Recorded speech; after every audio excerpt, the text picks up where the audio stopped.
Assalamualaikum warahmatullahi wabarakatuh. Alhamdulillahi rabbil alamin. Assalatu wassalamu ala asyrafil anbiya'i wal mursalin Muhammadin wa ala alihi wa sahbihi ajma'in. Amma ba'd, Muhammadiyah adalah gerakan Islam, dakwah amar ma'ruf nahi mungkar dan tajdid, bersumber pada Al-Quran dan As-Sunnah. Topik kita kali ini tentang bersumber pada Al-Quran dan As-Sunnah. Maknanya bagi Muhammadiyah menjadikan Al-Quran dan As-Sunnah sebagai pedoman dan pertimbangan terpenting dalam membuat keputusan dan menentukan langkah-langkah organisasi. Bagi anggota Muhammadiyah, ini bermakna menjadikan Al-Quran dan As-Sunnah sebagai pedoman dan pertimbangan terpenting dalam berpikir dan memutuskan untuk melakukan atau tidak melakukan sesuatu. Kalau Allah dan Rasul-Nya memerintahkan kita untuk melakukan sesuatu, maka kita putuskan untuk lakukan. Kalau Allah dan Rasul-Nya melarang kita melakukan sesuatu, maka kita putuskan untuk tidak melakukannya.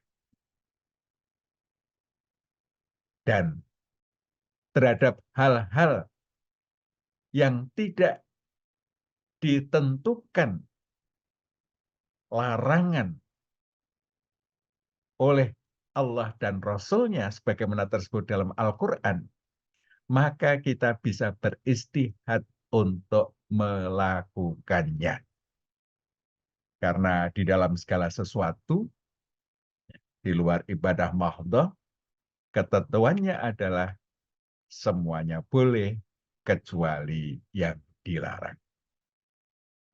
Ini makna menjadikan Al-Quran dan As-Sunnah sebagai sumber, sebagai pedoman hidup kita.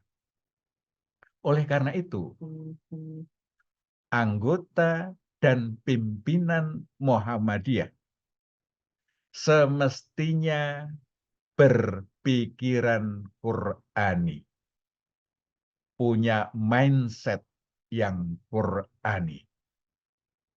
Artinya, pikirannya dipenuhi dengan petunjuk-petunjuk Al-Quran dan As-Sunnah, sehingga di dalam berpikir, pertimbangan utamanya adalah Al-Quran dan As-Sunnah.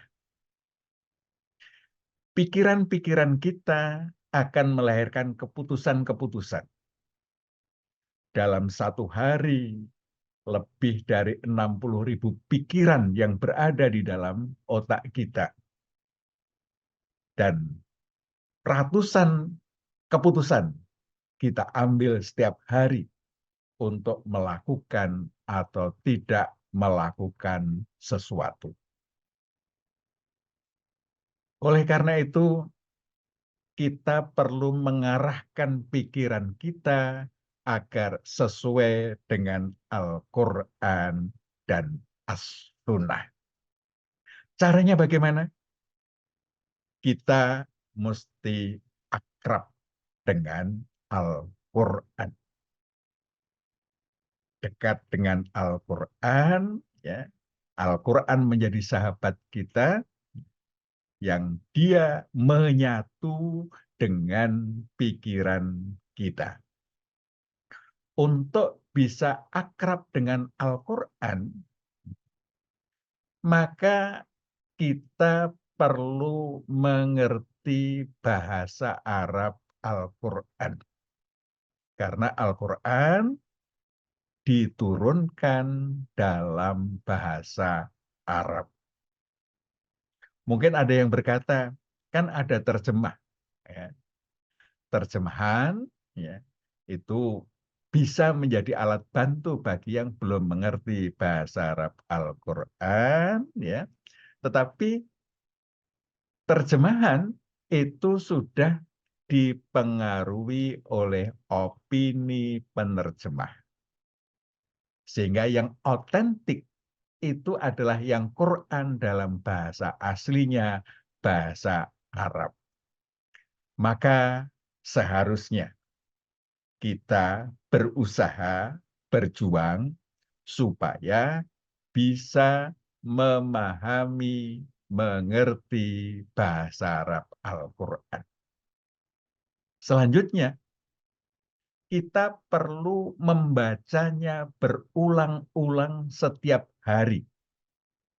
Berurutan dari Al-Fatihah, Al-Baqarah, ya, Ali Imran, dan seterusnya sampai An-Nas. Ya, itu secara berurutan sampai akhir. Ya.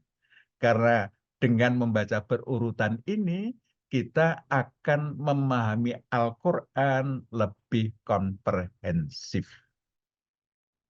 Karena topik-topiknya berulang-ulang, ya, dengan membaca dari awal sampai akhir, kita akan dibawa pada pemahaman yang lebih komprehensif. Dan durasinya sesuai tuntunan Nabi, ya, itu minimal sebulan kita usahakan sekali khatam. Ada yang berpikir berat? Berat biasanya ketika kita memulai. Kalau kita sudah membiasakan menjadi habit kebiasaan harian, maka beratnya akan hilang karena akan dikendalikan oleh pikiran bawah sadar kita. Hadanallah yakum ajma'in. Assalamualaikum warahmatullahi wabarakatuh.